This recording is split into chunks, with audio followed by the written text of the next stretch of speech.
Hi everyone. If you are wondering what type of learner your child is, I have good news. This is the video for you. If you often wonder, well, how does my child learn? How does my child understand information? What is the best study method or study technique that they can use? This is going to be chock full of information for you, so stick around. Hi, my name is Alicia Potgieter. I am the owner of Biolink Attention Training in Sandwich Park, Port Elizabeth. As an ex-teacher myself, I was in the classroom for 5 years. I know how important it is to make sure that you take one lesson, but you try to really teach it in different ways or use different types of teaching techniques while you're in the classroom, because each child is going to absorb your lesson just a little differently. And that is what we want to look at today. So we're going to go ahead and look at the four types of learning styles. We're going to look at whether your child is more visual, more auditory, if they prefer writing and reading, or if they are, sorry, my face is in the way, if they are kinesthetic, which then means it's about touching and feeling and being active. All right, so ladies and gents, before we get started here today, I want to just really emphasize a point that there is no such thing as an only visual learner or an only auditory learner. Your child will be using a variety of these techniques throughout his or her life. So there's no such thing as, oh, my child really struggles with, can it be, for example, a listening activity because he's really not an auditory learner. That's not the way it works. This is less about how your child learns exclusively and more about their preference to how they would like to absorb the information. So there is no such thing as my child cannot do this or cannot do that.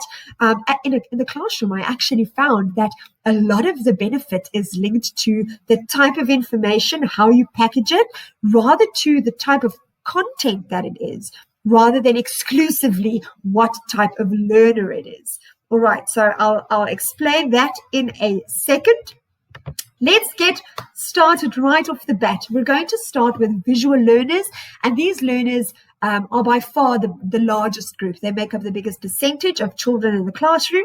It's your visual learners. So if you're thinking of a child that is a visual learner, we're going to look at someone who is, for example, really good with faces and places. They know how to direct themselves. They're really good with directions. They can recognize their surroundings very easily. They normally excel at visual activities like art or drawing, and it could also be that they're just very interested in the things in the world around them. They want to look at it. They want to really take it in. They're constantly looking at different things. But I think the biggest thing that's going to distinguish this group is that they love looking at an example. So if you're saying, listen, this is what I expect of you, they like to see what have previous people done, not necessarily to copy it exactly that way, but just to get a visual idea of, okay, this is what is expected of me. And from there, they can start tweaking and playing around with the task a little bit. All right, so those are going to be your visual learners. We might find that you say, you know what, my child doesn't enjoy reading. My child is not visual at all. They don't like playing with things that are very colorful. They just avoid movement, that kind of thing. If your child is not very visual, straight off what you can observe, it might be that there could be a visual tracking problem, or it could be that there is a visual processing problem. If you find that your child is often swapping around letters, the directionality of the letters, or they're confusing B's and P's and D's, it's less that your child is not a visual learner, and it might be that there is a little support that needs to be given when it comes to visual processing. If that might be the case, give me a call. I can help. All right, the second thing we're going to look at is going to be auditory learners. Now, these learners love listening to stories. They'd much rather have you explain to them how to do something rather than to show them visually. So these are the kids who are, instead of wanting to see what an example looks like of the work, they rather want to say, okay, now, but explain to me what you want. Like, really go into detail. They love listening to all of the instructions before they get started. And you'll find that this child is often singing or humming reading or liking noise in the background, or they have a panache for music as well. And these are the kids, if you want to see, is this child going to be your more auditory learner? Do they ask 530 million questions? So where the first child wanted examples, this one is constantly going to ask you, but what about this? Can you explain this again? What do you think about this? It's all about asking those questions and getting the auditory replies. All right, the third one we're going to look at is going to be the kids who love jotting things down, your reading and your writing learners. Now, they link very closely also to visual learners, and this is where I want to really just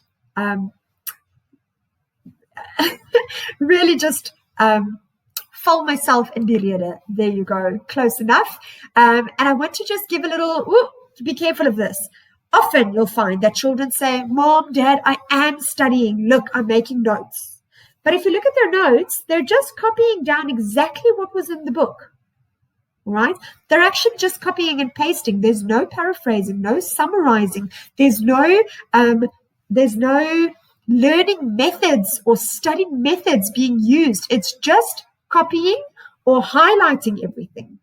This is not an effective study method, ladies and gents. If your child's telling you that that is how they're learning, I have to tell you, unfortunately, this is how that is the first step in getting ready to learn.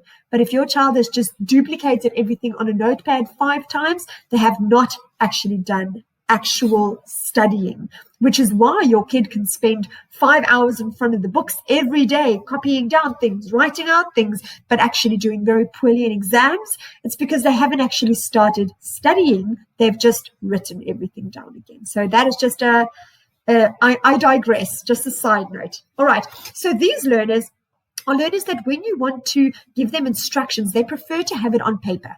They prefer to have something that they can go back to and go check themselves on all the time. Or children, and this is like me, who often get flustered by a lot of information at the same time.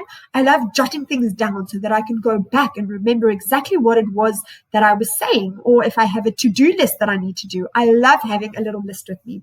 To that end, I recommend really getting something like this ringlet notebook. They are fantastic when it comes to just jotting down the ideas that you have for the day, checking off your to-do list as you're going, and then just ripping out the paper at the end of the day, getting rid of it and go. You'll notice also that a lot of these children that are the writing and reading learners, they sometimes carry a lot of anxiety because they're constantly wanting to chat with you about something that they're going to forget or something that they quickly need to do. This is going to be a great way to help them and support them, while it gives them the opportunity to, while you are explaining something and something jumps into their head, to quickly jot it down so they don't have to constantly remind themselves because they're so scared that they're going to forget it, and they can then redirect their focus right back to you. Right. So reading and writing learners, these learners could also, I'm not saying that it is, have a slight issue with auditory processing, that it takes them a longer time to really internalize what you are saying or what you are asking them. So they love jotting it down so they can go back to it later and think about what it was that you were saying. Or in case they missed an instruction, it's there for them. Again, if you're scared that your child might have a little bit of issue with how they process what they're hearing, not necessarily like an auditory test, like a test for being hard of hearing, but rather if you know that your child is hearing fine, but they're not internalizing it as quickly as you would like, come to me again. I have something for that. Now, the last type of learning strategy we're going to look at is going to be a kinesthetic learner. Now, these learners, they're busybodies. They want to run and play and catch things and play with balls. And for this child, if you want to get them to learn anything, you have to play. You have to play. If you're going to have them sit down in a chair and write out their mathematics things or do cue cards with them, you are going to butt your head against the wall every time. It's not going to work.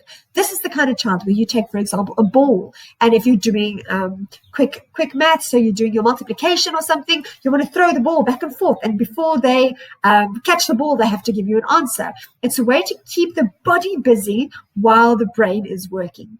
Another way that you can help this child learn is instead of giving them a diagram like in a biology book or a nature science book, as they call it now, you rather go outside and you go, take a leaf off the tree or keep it on the tree, and then look, there are the little veins. Here is the thing. Can you see the cells?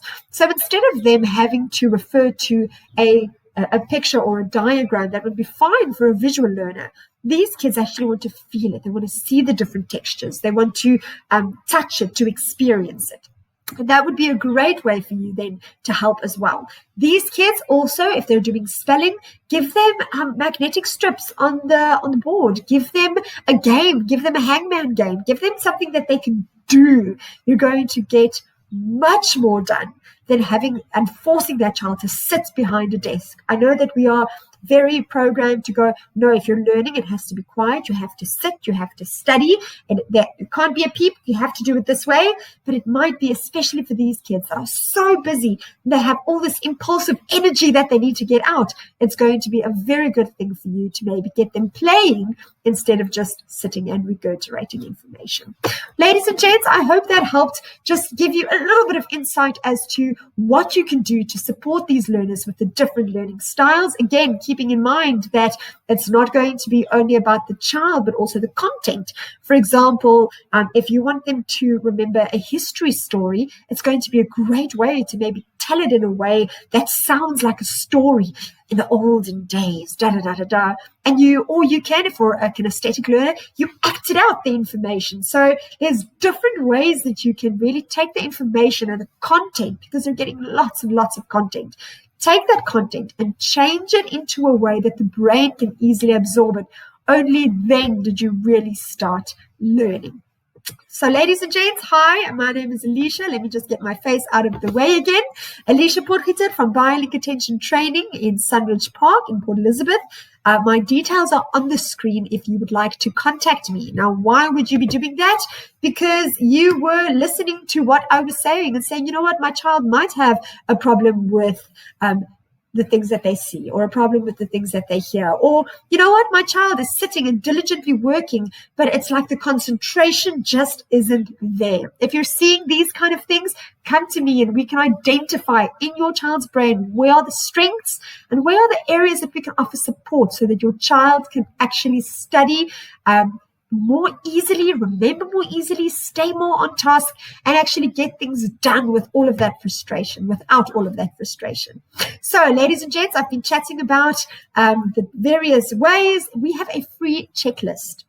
If you're interested in getting your hands on this checklist, you'll find the link in the description, and it's going to be a checklist and then a few tips and tricks that you can do to really support whatever type of child learning your child actually prefers. So again, my name is Alicia Potgieter. Thank you so much for joining us at our live video today. I hope you found this informative. Please link someone's name in the comments if you think that they can benefit from this. And yes, go grab your checklist today. Thank you so much. Bye-bye.